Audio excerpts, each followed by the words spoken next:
El Harfuch se ha vuelto loco. Quiere tirarse a plomazos al Mencho. Sí, no es un invento. El Harfuch, cansado de que en cada operativo no dé con una pista, una señal, algo que lo conduzca al Mencho, lo ha desafiado directamente. ¿Pero será que el Mencho aceptará el reto? Quédate hasta el final del video y descúbrelo. Las últimas semanas habían sido un infierno sin tregua para Harfuch. Lo había dejado con los ojos rojos de insomnio y el cuerpo al borde del colapso. No lo decía, no lo mostraba, pero todos los que estaban cerca lo sabían. El desgaste le calaba los huesos.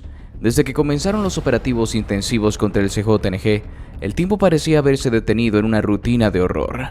Localizaban una base, la tomaban, incautaban armas, detenían sicarios, pero el Mencho, ese, seguía siendo una sombra inalcanzable. Cada vez que creían estar más cerca, el líder del CJNG se esfumaba como humo entre las montañas. Los informes de inteligencia llegaban todos los días, todos con mapas, ubicaciones, nombres en clave, posibles pistas, pero al analizarlos una y otra vez, Harfuch ya empezaba a ver un patrón desquiciante. Era como si el Mencho jugara con ellos, como si siempre supiera con antelación lo que iba a pasar, incluso en operaciones donde la seguridad se mantenía bajo 7 llaves. La base estaba vacía cuando llegaban, o habían sido advertidos. Solo quedaban rastros, ecos, cargadores vacíos y algún que otro mensaje burlesco rayado en las paredes. Aún así, Harfuch no se detenía. Si el CJNG movía una ficha, él movía 3. Si abandonaban un punto, él lo ocupaba. En una ocasión, en las afueras de Tepalcatepec, un informante les avisó sobre una casa de seguridad que servía de centro de coordinación para una célula de los Mallitos, aliados operativos del Mencho en Jalisco. No lo dudó. Armó a su equipo, rodearon la propiedad y entraron con todo. Fue una toma limpia. Sorprendentemente no hubo resistencia. Nadie disparó. Nadie se enfrentó. Al entrar encontraron droga, cajas de dinero y equipos de comunicación. Lo extraño era el silencio. Un silencio denso como si algo no encajara. Pero lo que realmente marcó a Harfuch aquella noche fue lo que ocurrió después de asegurar la zona. Subió a la azotea de la casa. Desde ahí se veían los sembradíos, los cerros y el horizonte teñido de rojo por el atardecer. El viento soplaba fuerte, agitando su chaqueta táctica, mientras el helicóptero de la Sedena patrullaba el aire como un halcón metálico. A su lado, uno de sus hombres le ofreció una botella de agua, pero él la rechazó. Sus ojos estaban clavados en el horizonte. «Grábame», le dijo seco a la gente que lo acompañaba. Este sacó el celular sin saber bien para qué. Harfuch alzó su rifle, lo sostuvo con una mano y con la otra apuntó directo a la cámara. El rostro cubierto de sudor, tierra y rabia. Su voz salió clara, seca, sin titubeos. «Mencho, aquí estoy, no me escondo. Estoy en tu casa, estoy sobre tu azotea, estoy usando tus armas, tus radios, y en unos minutos me voy a ir caminando por tu patio porque ya no es tuyo». Pausa, ni un parpadeo.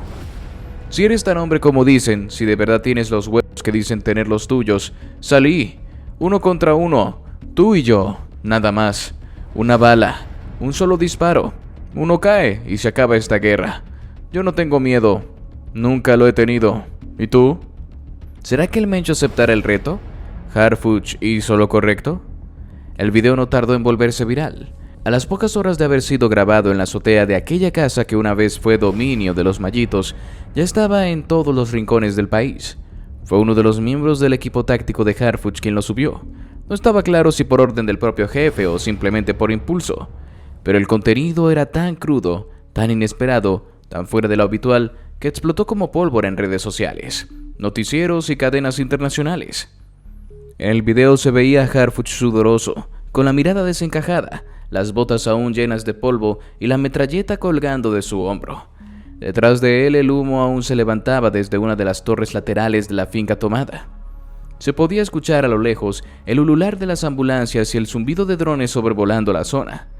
Y ahí, parado en el centro de la azotea como si fuera un retador en un duelo del viejo oeste, Harfuch miraba directamente a la cámara y decía con voz temblorosa pero firme: «Mencho, ya basta de jugar a las sombras. Si eres tan hombre, sal de tu cueva. Aquí estoy, no traigas a tus escudos humanos, no traigas a tus perros, tú y yo, una sola bala, 1 contra 1, Decidamos el final de esta guerra como los hombres que dices que somos. ¿Dónde estás, cobarde? Aquí te espero. El silencio que siguió en el video fue más ensordecedor que sus palabras. Apenas lo subieron, en cuestión de minutos los algoritmos se encargaron del resto. TikTok, Twitter, Instagram, Facebook, todos se llenaron de versiones del video, editadas con música dramática, ralentizaciones y efectos de sonido que lo hacían parecer una escena sacada de una película de acción. Había quienes lo aclamaban, quienes lo parodiaban, quienes lo analizaban cuadro por cuadro. Pero pronto, entre el eco de la viralidad, comenzó a emerger algo más preocupante: la duda. ¿Estaba perdiendo la cabeza el secretario Harfuch? Los primeros en levantar la ceja fueron los analistas de seguridad en los programas de debate nocturno. En punto de quiebre, uno de los conductores cuestionó en vivo: ¿qué clase de funcionario de alto rango desafía a un criminal a duelo público? ¿Qué mensaje estamos mandando como Estado? En otra cadena, la psicóloga invitada hablaba sobre signos de estrés extremo y desgaste emocional que podrían explicar una conducta tan impulsiva. En los grupos de WhatsApp de periodistas comenzaron a circular rumores que Harfuch no dormía más de 3 horas por noche, que había pedido ser relevado del cargo pero se lo negaron, que su equipo más cercano empezaba a preocuparse por su salud mental. Un columnista de renombre escribió al día siguiente: el video del secretario Harfuch podría pasar a la historia como el primer síntoma público del colapso emocional de nuestra guerra contra el narco. Y lo peor, el propio aparato político comenzó a deslindarse del gesto. Desde el Palacio Nacional no hubo comunicado oficial, pero los voceros de seguridad pública evitaron mencionar el video. En las reuniones de gabinete, algunos ya murmuraban que era una exhibición peligrosa, una señal de debilidad o incluso una locura. Pero el país no estaba tan seguro de eso. En los mercados, en los taxis, en las escuelas, en los cafés, la conversación era otra. Por fin alguien con huevos, decían unos. Ese sí se la rifa. Está loco, pero es el único que le ha dicho las cosas de frente al Mencho. La figura de Harfuch se convirtió en un símbolo contradictorio. Para unos un héroe trágico, para otros un hombre que está a punto de romperse. ¿Será que el Mencho sí le responderá finalmente? ¿O solo quedará como un ataque de locura del Harfuch? La carta llegó un martes al amanecer. Nadie la entregó personalmente. Fue hallada por un oficial de guardia en la entrada lateral de la Fiscalía General de la República. En un sobre grueso, sin remitente, sin marcas, solo una palabra escrita a mano en letras negras y temblorosas: para Harfuch. El guardia dudó en abrirlo. No era común que algo así apareciera sin ser detectado por las cámaras de vigilancia, pero al revisar las grabaciones, se encontraron con que en algún momento de la madrugada, la imagen se había congelado por 37 segundos, un apagón digital quirúrgico. Quien lo había hecho sabía exactamente lo que hacía. La carta fue llevada con urgencia al área de inteligencia. No tenía explosivos, ni sustancias, ni rastros digitales. Solo papel. Dentro del sobre, una hoja doblada en 3 partes, escrita con lo que parecía ser una pluma antigua. La caligrafía era pulcra, casi elegante, con esa parsimonia de alguien que no tiene prisa porque sabe que controla el tiempo. En la parte superior, una sola línea. Aquí lo que sobran son huevos. Abajo una dirección con coordenadas exactas: 200912 grados al norte, 1035587 grados al oeste.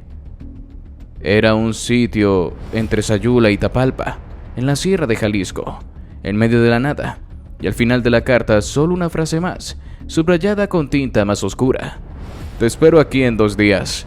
No firmaba como Mencho, no había nombres, ni emblemas, ni iniciales, pero todos sabían quién había escrito esa carta. La forma, el tono, la audacia, era una provocación tan directa como personal, una respuesta sin máscaras. Cuando Harfuch recibió el sobre, no dijo nada al principio. Solo lo tomó entre las manos, lo abrió con cuidado, leyó la carta una sola vez y luego la volvió a doblar. No se inmutó, no dijo si era real o una trampa. No hizo ninguna mueca, solo se levantó, caminó hasta su oficina y cerró la puerta. Nadie lo vio durante las siguientes 2 horas. Dentro de la sala de estrategia, los altos mandos de la fiscalía discutían a gritos. Unos pedían que se desestimara como montaje, otros decían que era una trampa evidente. Algunos querían trasladar a Harfuch a una zona segura, pero cuando él volvió a salir de su oficina, la discusión se detuvo en seco. Su presencia imponía, incluso en silencio. Solo dijo 3 palabras: preparen el equipo. Los ojos se abrieron como platos. El fiscal general, que lo conocía bien, intentó razonar con él. ¿Vas a ir? ¿Tú solo? Esto no tiene sentido, Mar. Es una locura. Puede ser una emboscada, puede ser una provocación. Ni siquiera sabemos si es él quien escribió esto. Harfuch no respondió. Tomó la carta de nuevo, la sostuvo en alto y repitió sin levantar la voz. Preparen el equipo. El fiscal suspiró. No había marcha atrás. El mensaje del Mencho había tocado algo profundo en Harfuch. Lo había desafiado no como jefe de seguridad, sino como hombre. Y eso en este conflicto era más peligroso que cualquier arsenal. En las horas siguientes todo fue movimiento. Se enviaron drones a la zona señalada. Se hicieron sobrevuelos de reconocimiento. Las coordenadas llevaban a una vieja cabaña de madera en un claro del bosque, con un lago cercano y solo un camino de tierra que llegaba por un lado. No había señal de actividad, no había vehículos, no había calor detectable, pero algo en la quietud del sitio lo volvía más perturbador. El equipo táctico de élite se preparó como nunca. Harfuch ordenó que no llevaran más de 6 hombres. Dijo que era un encuentro, no un operativo, que si el Mencho cumplía con su palabra no debía haber más balas que 2. Una para cada uno. Nadie entendía bien qué buscaba. ¿Venganza? ¿Justicia? ¿Redención? ¿O simplemente una salida de esta guerra interminable? Pasaron las 48 horas con la precisión de un reloj maldito. Cada minuto pesaba como una roca en la mente de Harfuch. No dormía, apenas comía, y en su mirada se leía algo más que agotamiento. Había fuego, un brillo sombrío de alguien que ya había cruzado una línea interna. Desde que leyó la carta no hubo marcha atrás. Sabía que la posibilidad de una trampa era del 90%. El otro 10, una ilusión peligrosa que solo alimentaba el ego de 2 hombres que jugaban con vidas como piezas de ajedrez. Pero no podía ignorarla. Había respondido el reto del Mencho, y aunque todo gritaba que era una emboscada, Harfuch lo entendía como una obligación, no una misión oficial, una deuda personal. La madrugada del segundo día, el equipo de élite estaba listo. Eran 9 hombres más él, todos seleccionados entre los mejores elementos de fuerzas especiales. No se trataba de una incursión masiva, era un grupo de precisión, entrenado para actuar en silencio, moverse entre sombras y morir si era necesario. El convoy salió de una base provisional en Ciudad Guzmán a las 3:34 de la mañana. 2 camionetas blindadas, un dron lanzado unos minutos antes, vigilando desde el cielo cada tramo de terracería que se extendía hacia la Sierra del Tigre, una zona de montaña y densa, donde hasta el eco parecía confundirse con los árboles. Durante las primeras 2 horas, el camino fue irregular pero tranquilo, solo tierra, piedras y ramas que golpeaban los bajos del vehículo. Nadie hablaba, solo Harfuch iba observando el GPS y el mapa impreso sobre sus rodillas, cotejando coordenadas. Iban rumbo a la ubicación escrita en la carta, una vieja cabaña cerca de un lago, pero había algo inquietante en todo. Un silencio demasiado limpio, una carretera sin interferencias, ningún perro, ningún ave, ni un solo campesino o animal en kilómetros. Algo no cuadraba. Harfuch lo sintió en el estómago, como una punzada, pero no lo dijo. Apretó los dientes y siguió. Alrededor de las 5:16 llegaron a un tramo angosto, una vereda entre 2 laderas boscosas, en el punto más estrecho del trayecto. Los árboles parecían inclinarse sobre el camino, como si intentaran esconder lo que vendría. Harfuch iba en la segunda camioneta. El dron que ya sobrevolaba más adelante no detectaba movimiento, pero justo cuando la primera unidad cruzó por el centro de la vereda, un zumbido sordo atravesó el aire. Fue una fracción de segundo. El rugido del infierno. ¡Boom! Una explosión descomunal sacudió al suelo. El estallido vino desde debajo del camino. Un artefacto oculto, enterrado con precisión quirúrgica, activado por presión o señal remota. La primera camioneta fue lanzada como una caja de cerillos, dando una voltereta en el aire, fragmentándose en pedazos de fuego y metal. El estruendo se escuchó a kilómetros. Las ramas cercanas se prendieron al instante. La onda expansiva alcanzó también a la segunda unidad. El vehículo donde iba Harfuch fue sacudido brutalmente, lanzado de costado contra una piedra. Las ventanas estallaron y el techo se hundió parcialmente. El mundo entero pareció romperse en 1000 sonidos de destrucción. Por instinto o por milagro, Harfuch logró saltar del vehículo instantes antes del impacto total. Rodó por la tierra sintiendo cómo el calor del fuego le rozaba la espalda. Sus oídos zumbaban, su visión era borrosa. Escuchaban gritos, pero no sabía si eran reales o estaban en su cabeza. se arrastró como pudo hasta detrás de un tronco caído. Uno de sus hombres, Valdés, lo jaló del brazo. Otro, Mendoza, apareció cubierto de sangre pero vivo. Solo ellos tres. Los demás no se movían. Harfuch trató de incorporarse, tambaleándose. Vio la escena y sintió una furia que le rompió el pecho. Los restos de la primera camioneta ardían como una antorcha maldita. El fuego no dejaba ver los cuerpos, pero él sabía que ninguno de los hombres que iban allí había sobrevivido. Eran 5, compañeros, amigos, guerreros. Habían muerto sin disparar un solo tiro, sin ver al enemigo, como presas. Intentaron comunicarse por radio, pero las señales estaban muertas. Harfuch entendió de inmediato. Les habían cortado la frecuencia. Era parte del plan. Estaban aislados, heridos, en terreno enemigo, y el enemigo los estaba observando. «Nos están cazando», murmuró Mendoza con la voz rasposa. Valdés asintió mientras recargaba su arma. Tenía una herida profunda en el muslo, pero seguía firme. «¿Qué hacemos, jefe?» Harfuch no respondió de inmediato. Miró alrededor. No había forma de retroceder. El camino por donde venía estaba bloqueado por fuego y escombros.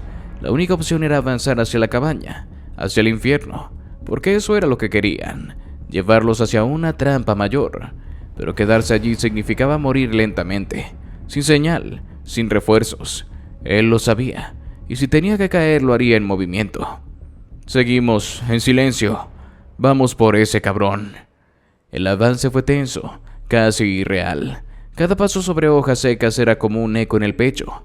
Cada rama crujida parecía anunciar su presencia. Pero algo no cuadraba. No había disparos, no había hombres del cártel esperando emboscarlos. Era como si todo hubiese sido diseñado solo para matar con una explosión, no para capturarlos o aniquilarlos con armas. Cuando llegaron al claro, al sitio exacto que las coordenadas marcaban, la cabaña seguía ahí, intacta, silenciosa, como si los esperara. Harfuch levantó el puño, hizo una señal para rodear y se acercó por el lado izquierdo, pegado a la pared. Valdés fue por el derecho. Mendoza se quedó cubriendo desde los arbustos. Nadie disparó. Nadie los enfrentó. Abrieron la puerta de una patada. El interior estaba vacío, completamente limpio. No había muebles, no había sangre, solo el eco de la madera vieja y el olor a polvo. En el centro de la sala, sobre una piedra, un nuevo sobre, y esta vez con un nombre escrito: Harfuch. Él lo tomó sin vacilar. Lo abrió. Era un papel blanco con una sola frase. ¿De verdad creíste que ibas a llegar hasta mí? No firmaba. No decía más. Harfuch apretó el papel con tanta fuerza que le crujieron los nudillos. El mencho se había burlado de él. Le había tendido una trampa perfecta. Había dejado que cruzara la línea, que se adentrara en su terreno, para luego golpearlo justo donde más le dolía. Sus hombres. No fue un ataque a su cuerpo, fue un golpe a su moral, a su alma, a su comando. Salieron de la cabaña sin hablar. Volvieron al lugar del ataque. Los restos humeaban. Valdés, cojeando, intentó arrastrar un cuerpo sin rostro fuera de los fierros retorcidos. Mendoza cayó de rodillas y rezó. Harfuch solo se quedó allí, mirando el fuego. Esa noche, bajo la oscuridad más densa que la montaña hubiese conocido, Harfuch se prometió algo que no dijo en voz alta, pero que le ardía en la sangre. Esto no se queda así. Y así llegamos al final de este video. Si te gustó, te invito a que nos des tu me gusta para seguir haciendo más videos como este. Además de que no olvides suscribirte y activar la campanita para que no te pierdas ninguno de nuestros nuevos videos. Te deseo un gran día. Hasta la próxima.